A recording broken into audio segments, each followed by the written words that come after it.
Hello, everyone, and welcome to the virtual screening of I Hope You're Doing Well. For months, our team met kind of like how we're meeting now, through a computer screen. This entire film was produced virtually, and the majority of our footage was shot by the subjects themselves. Personally, when the idea for the film was brought to us by Dulin Tu, the professor of multimedia storytelling, I thought it was just going to be busy work to distract us from the disappointment of online instruction. But thankfully and surprisingly, it has been such an honor working alongside my classmates, now Columbia alumni, to make this film happen. I want to give special thanks to our reporters, Brandon, Asohe, Trevin, and Vusala, for all of their hard work reporting virtually.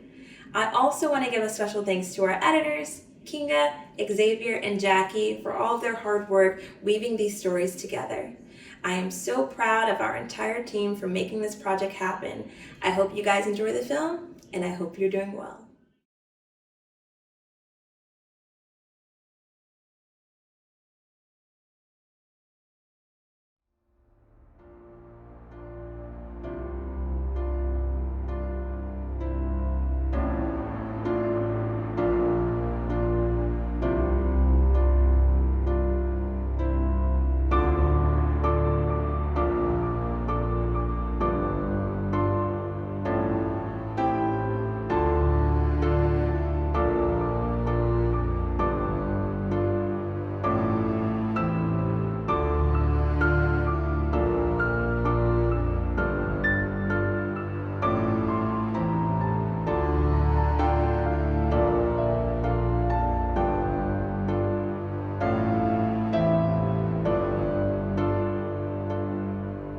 It's been recording.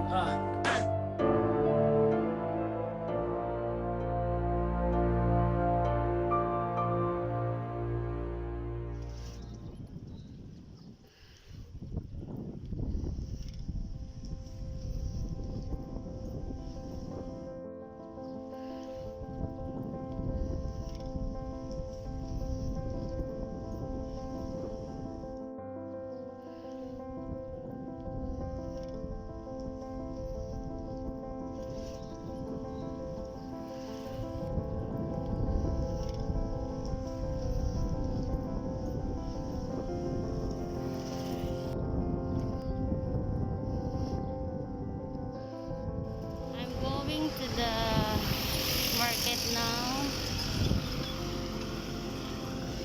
using my bicycle. There's a security personnel here. Okay.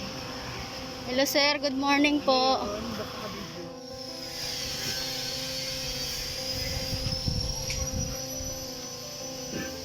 I am Marcus Bopin.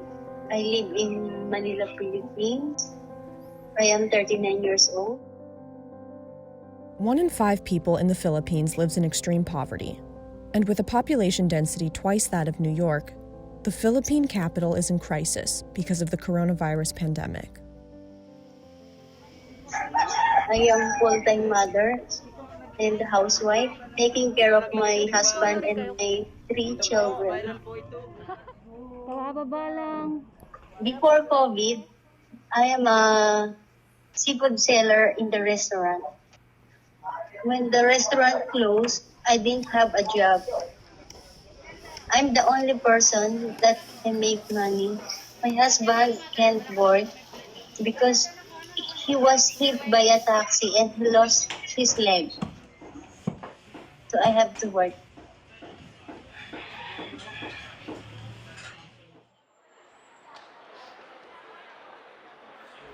Azerbaijan declared independence from the Soviet Union in 1991. But some remnants of that chapter in history still exist in the government. Ilkin Rustamzadeh is an Azeri human rights activist. He is currently locked down in his apartment. The State Security Service in Azerbaijan evolved from the KGB, the former secret police of the Soviet Union. Today, they have shut off the power in Ilkin's apartment. Binada bütün mənzillərdə işıqlar yanırdı. Sadəcə bizim elektrik enerjimizi kəsiblər. Bizim cihazların enerjisi demək olar ki, tükənmək üzrədir və Like dozens of countries around the world, the government of Azerbaijan has issued a nationwide order for all residents to shelter in place. In order to leave their homes, residents must request government approval by text message. Even then, they can only be outside for 2 hours a day.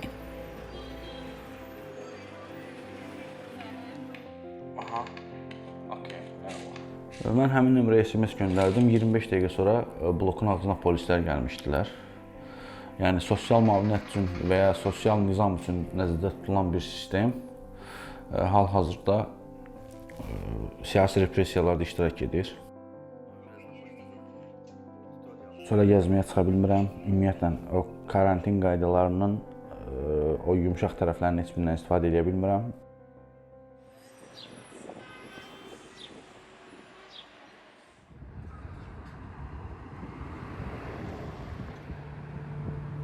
The coronavirus hit the United States in earnest in March 2020. As infections rose and people began self-isolating, the sale of cleaning products and hand sanitizer skyrocketed, leading to a nationwide shortage. We kind of just saw this as an extension of what we already cared about as a company, to take care of our community, to provide a service to people, and really give some people some peace of mind or some help. So it really just made a lot of sense that, like, hey, here's a thing that we're in a fairly rare position to do. To provide medical supplies to frontline workers in hospitals, police, fire departments, medical transport, grocery store workers, retirement communities. So it just felt really good to be able to give back in that kind of a way.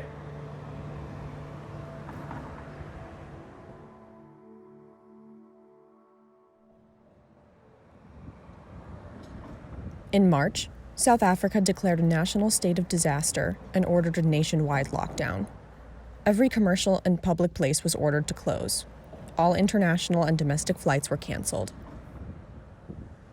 The president said we should wait for 21 days, probably things will get better. Then we waited until now. Yo, hello, my name is Atengo Sikilane. My name is Tabang. It's your boy, Wanda Biza. Because what we usually do, since we are a film production company, we sometimes get like what you call small gigs to go in film, weddings, and that's how we sometimes make money. We've been doing this for how long now? 3 years, 4 years for. There's no gigs, there's no parties, there's no weddings, there's nothing. No shooting. We can't even make money from photo shoots. It's bad.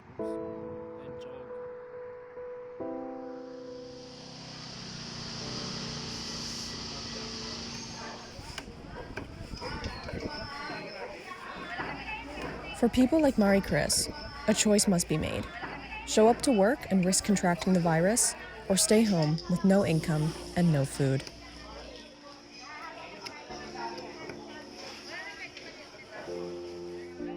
If I don't have job, earn money, and don't have food in the table, I also have to make money to pay my daughter's school. She's in college in her first year. He's the first one to go to college in our family. The most important thing to me in the world is my family, especially my kids. That's why I work so hard.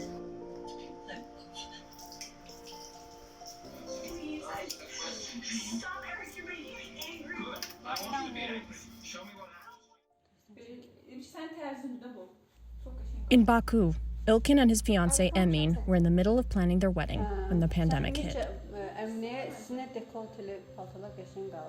Azərbaycanda ümumiyyətlə toy çox böyük bir seremonidir. Buna çox hazırlaşılır da. Biz də hamı kimi çox hazırlaşmışdıq. Hər detalı fikirləşmişdik. Oldu ki, hamısı dayandı. Planlarımızı pozan təkcə bizim uğradığımız mənəvi terror olmadı. Eyni zamanda koronavirus oldu.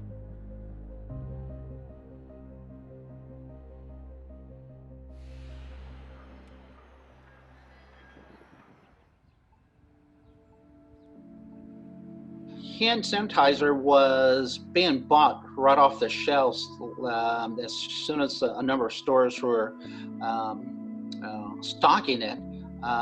You had a lot of folks that were buying it because of their own personal needs and concerns. To address the growing shortage, Heretic Brewing, like thousands of other small breweries in the United States, has pivoted toward the production of hand sanitizer. As per the Center for Disease Control's guidance, hand sanitizer requires a high percentage of alcohol, and breweries have the capacity to follow these requirements. The hardest parts at first were meeting demand, that's for sure, both in the product that we could make here, and we had some already on hand that we were going to make into other products that we just turned to make sanitizer instead. So far we've produced over 400 gallons of hand sanitizer in the past month, from stuff we'd already had on hand and stuff we made fresh, alcohol-wise. And we've done that in over 4,000 packages, I think up to 5,000 packages by the end of this week, small bottles to 5-gallon buckets.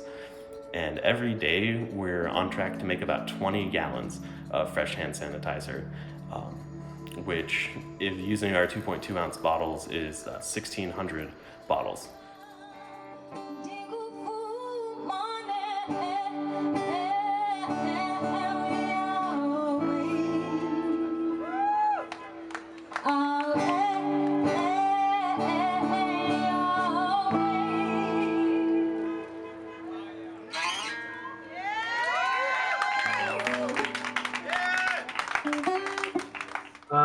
In fact, we had just finished shooting a film, so we're busy with post-production. It's our second film.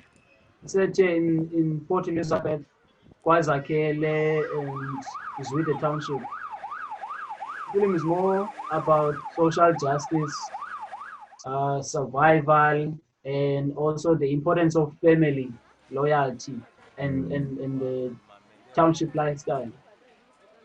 We're done shooting the movie. We're done editing the movie. We were ready for the tour. So that is supposed to be like early April or May, April, like waiting. The spread of COVID-19 put a halt to HN Productions' work. Now, their primary concern is providing for their families. Yeah, so at home we sell bread, we sell fruit, we sell chips. So probably every Saturday morning I have to go to the market and buy flour, sugars, yeast, salt, and all of that to make bread. So every night basically I make dough, then we bake in the morning, sell. But because it's COVID-19, I don't have a job, but I'm still working from home. But that's how we survive.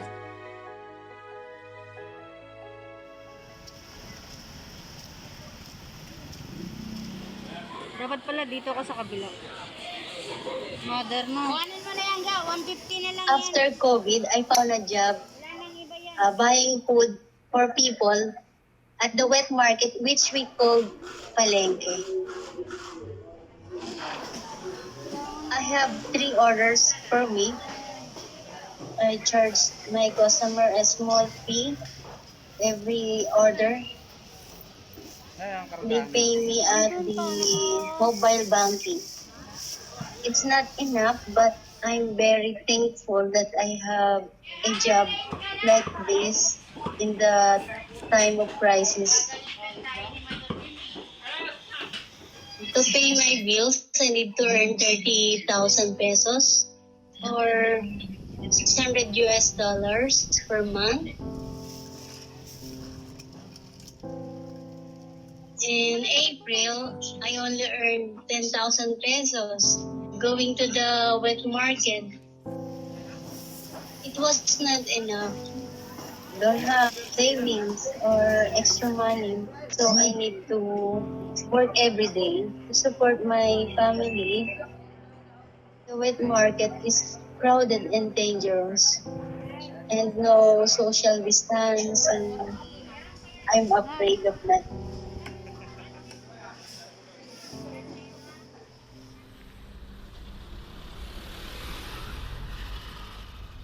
...45 gün idi ki, çölə çıxmırdım.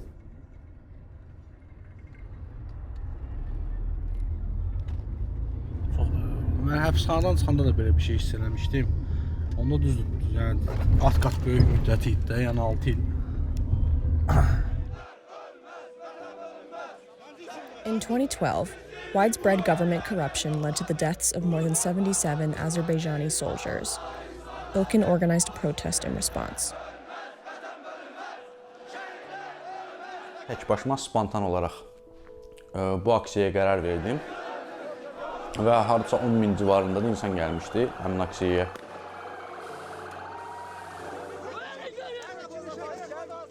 Və 6 il həbsdə qaldım həmin belə deyək etiraz aksiyasına görə. This time, with the pandemic, the nation's poor were at risk, so Ilkin took action. Dövlətdən sadə sivil formada petisiya ilə belə bir tələb irəli sürdüm. 17.000 nəfər imzalayıb. Yəni o hökumətə əsas qorxudan bu 300.000 adamın paylaşması oldu. 2 gün sonra kontakta keçdilər, özdə xüsusi xidmət orqanlarının zabiti kimi təqdim edən bir nəfər. Dedilər, ya petisiyanı sil, ya da sənin həyat yoldaşınla çox iyrənc bir kampaniyaya başlayacağıq və səni məhv eləyəcəyik ölkədə imicini. Mən də dedim, eləmirəm, atdım həmin adamı bloka. 2 gün sonra da başladılar.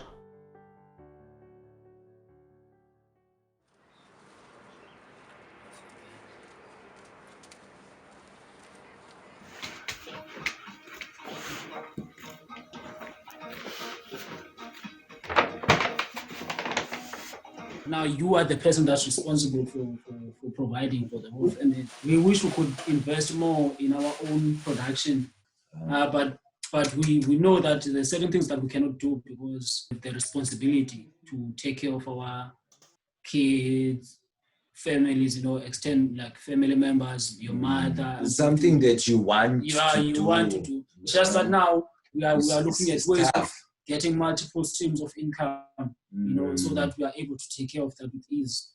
You know. But for now, it's heavy. It's tough. Yeah, it's tough because now we wish we could buy new cameras. I mean, we've been planning to buy lapel mics, booms, you know, lights for our production company, but that is difficult.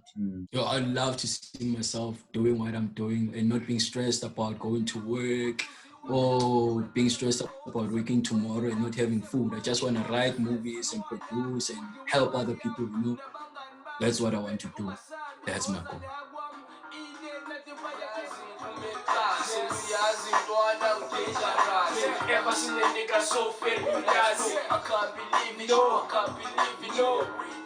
Don't want to be rich, but I just want to be stable, you know, and be able to make it.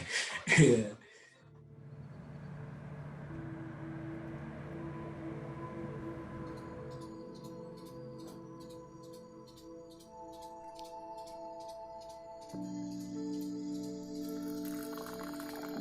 We were already making gin out of our old IPAs and things like that, but this is the first time we've taken fresh beer to make something that's medically necessary.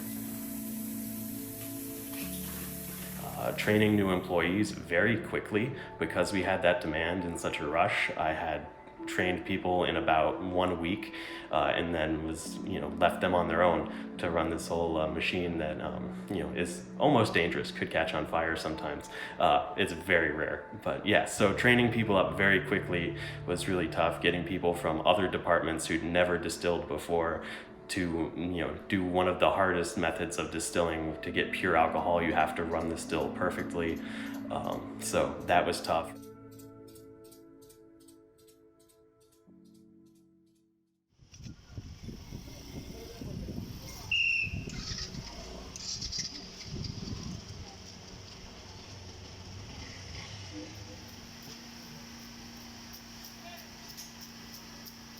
I'm Desiree Calino. I work as a banker with JP Morgan Chase & Company for the last 4 weeks.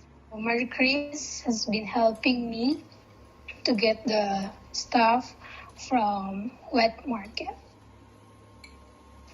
I would message Mary Chris through a Facebook Messenger. I would tell her the things need to buy, like from meat, vegetables, and other ingredients. And here is the finished product, beef salpicao.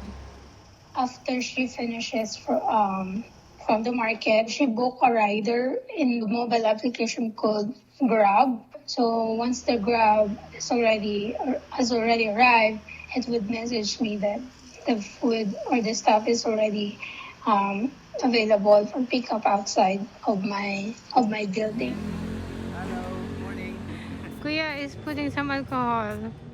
And if everything is complete, I would transfer her the payment. It's too heavy. No, Kuya. Thank you so much, Kuya.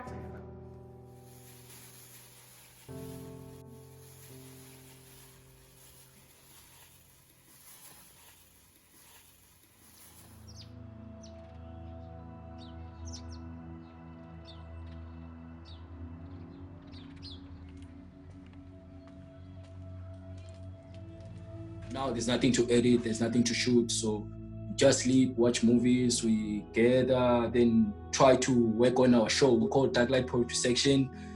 It's a green screen show. It's just the three of us and the guests, so it's only 4 people in the studio, so it's safe to work during COVID-19, and it's on our YouTube page. Since COVID-19, we've been busy working on that show, because we can't go out and shoot, so that's what we're doing now. We're still like trying to get subscribers and all of those.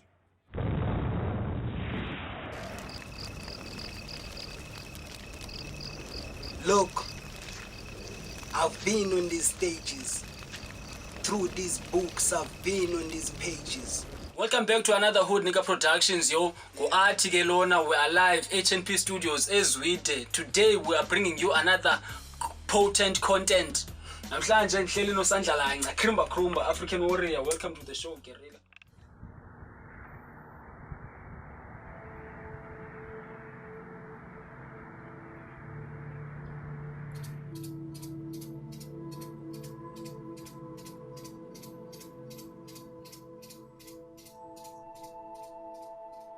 You know, just the uncertainty of it all. You know, we're cranking out 5,000 bottles of hand sanitizer every week to meet the demand, a demand that could dry up instantly. And we're, sitting on a bunch of inventory. So all the same business risks are still there. We can make too much of the wrong product. We could end up sitting on inventory that can't sell. So the business is still going on with all the same risks as usual, with the added stress of, pandemics and family members, getting sick, or, people having a hard time in general. It's quite a risk, especially because we were selling it for a break even. And anytime you're selling something at a break even, there's no buffer there for mistakes or changes in the market. So we haven't really netted any money off of this. We probably lost a little bit with the amount of labor that goes into it.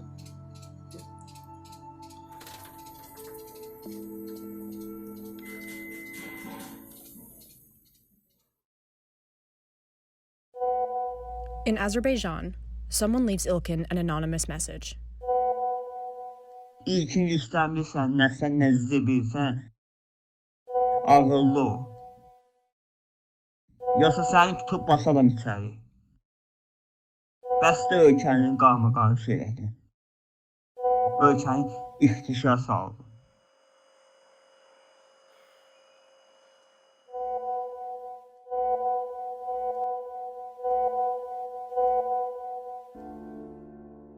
Hər gün ən azı 100 mesaj və ya zəng olmaqla təhdidlər yağdırmağa, səni həbs eləyərik, öldürərik, ağıllı ol, sakit dur, əgər səsini çıxartmağa davam eləsən, səni məhv eləyəcəyik. Not only is Ilkin facing threats, his family is affected too.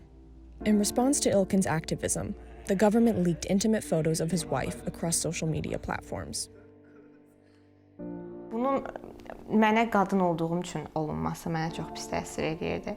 Yəni qadın olduğum üçün günahkar idim və mütləq Məryəmana kimi yaşamalıydım.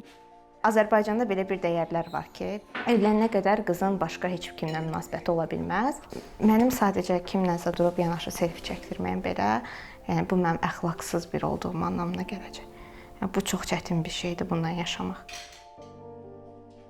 Amnesty International's Urgent Action Network has stepped in to stop the harassment against Ilkin and his family. Activists and human rights defenders, they took that lead and they followed, the urgent action, and they sent out letters to the president of Azerbaijan. I do believe that when they see that international community is responding, they back up. So that means pressure works.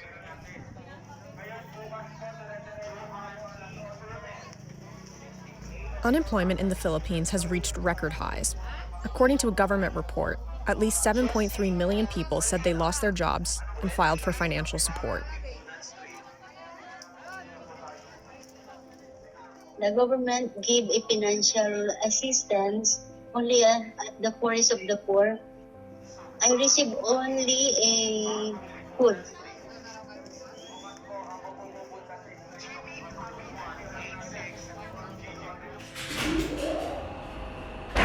In Baku, the landlord forced Ilkin and his wife to move out.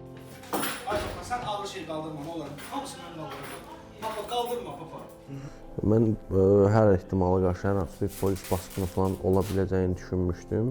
Ona görə ailəmə də demişdim ki, onlar da gəlsinlər, biz köçərkən yanımda olsunlar.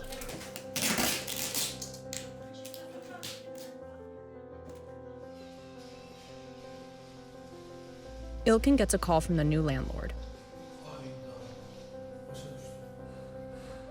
He has found out about Ilkin's political background and won't let him move in. This is the second time since the pandemic started that Ilkin and Emin need to find a new home.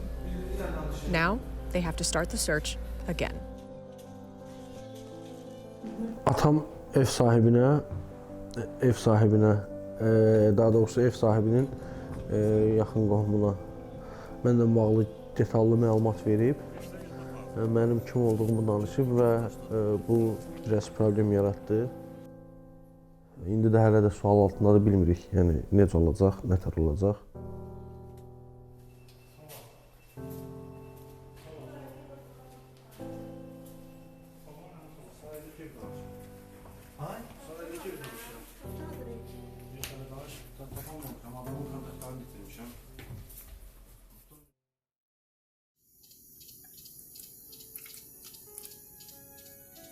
Every day we see people coming through the tap room to get beer and food to go, and that sanitizer definitely, you can see the relief on their faces when they get it. And when we were giving it to police officers, hospital workers, and other people, like you could see the sincerity just in their eyes, underneath the mask, that it's like they really needed this thing and that we were doing a great thing. And that was really rewarding for us, and all the hard hours that we've put in and all the stress in trying to pivot like this really has been worth it that way.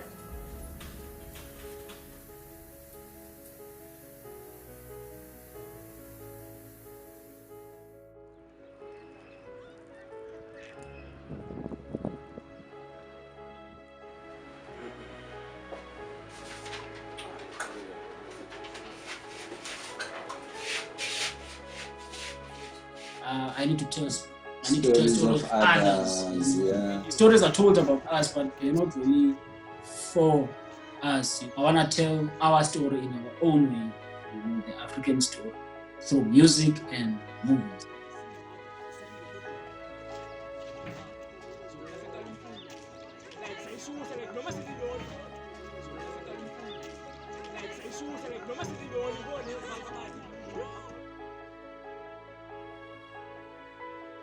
My eldest brother turned 18 on May 3rd. I buy some cakes. I cook their favorite food like spaghetti. Naghuhugas pa si Ate Akin.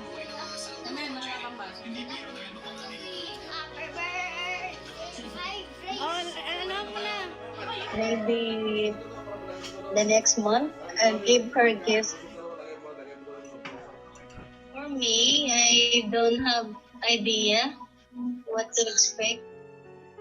I pray my clients to order more food from me.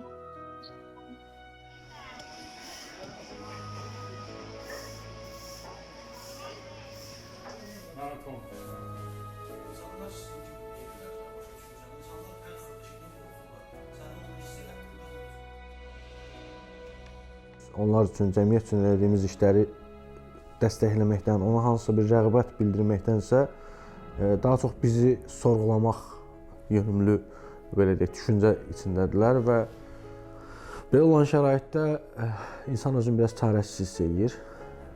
Amma mən yəni dayanmaq fikrində deyiləm, davam edəcəm.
Where do I start with the challenges with this film? There weren't too many challenges that I didn't encounter in this experience of producing the long form doc.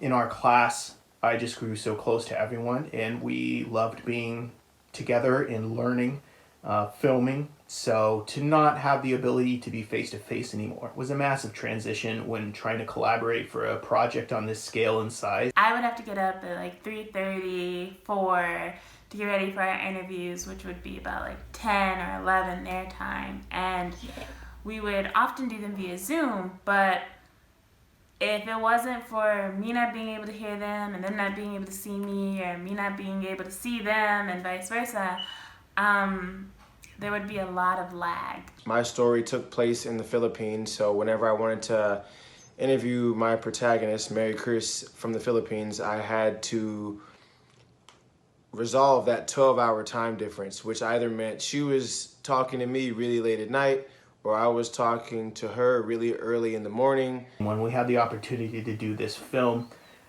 it wasn't the ending I had pictured, obviously, in maybe August of producing a film, but it was something that was an opportunity for us to tell great stories, to do work that was so important. During the editing process, which was quite a tedious undertaking, we've achieved quite a lot. We had all these, 10, 12-hour spells of editing, and it was quite interesting to see the whole, film coming together in front of our eyes. The most meaningful part for me is, to see how the people are doing during this crazy time, in this pandemic. So the title of our film, I Hope You're Doing Well, is very much the essence of the film itself. Our film is about resilience and the way that it looks in all different corners of the globe. People around the world were struggling with the virus and trying to stay safe. But in Azerbaijan, the complications, restrictions in social and political freedoms hit the citizens even more. I think, living in a first world country, we can complain about our experiences with COVID and the pandemic and maybe, government relief checks not coming in a timely enough manner, or whatever the grievances are we have here in America. But there's a stark contrast in between what we complain about and what people in third world countries like Mary Chris complain about, and the living conditions that we both reside in with or without COVID. Being a freelance journalist in Azerbaijan, either you have to have an official affiliation to some local or the governmental organization, media organization, or if they like the police catch you during the interview, you are done. It means they can arrest. Few of the most rewarding moments for me during the production period of gathering footage and shooting myself was really having the encouragement of my team. It's so funny, the way my screen is set up, it looks like Brandon's in love with Xavier. I was actually looking at Xavier and laughing because as soon as you said, okay, I'm recording, he starts flipping his hair. Yeah. Ready. Look sharp. I was waiting feedback from my classmates, professor, and their reaction, their appreciation to my footage was really rewarding moments for me. I have a suggestion about the expert, actually. The lesson that I think we've learned through a lot of this year has been to not start with the experts, but to start with scenes and just like stuff happening. The kind of journalists that are drawn to Colombia are inspired to report at all times, maybe even especially when times get difficult. I think like with all of the threads that are featured in our documentary, one of the things that'll be the most surprising is even though each story is spaced out geographically, everything is connected.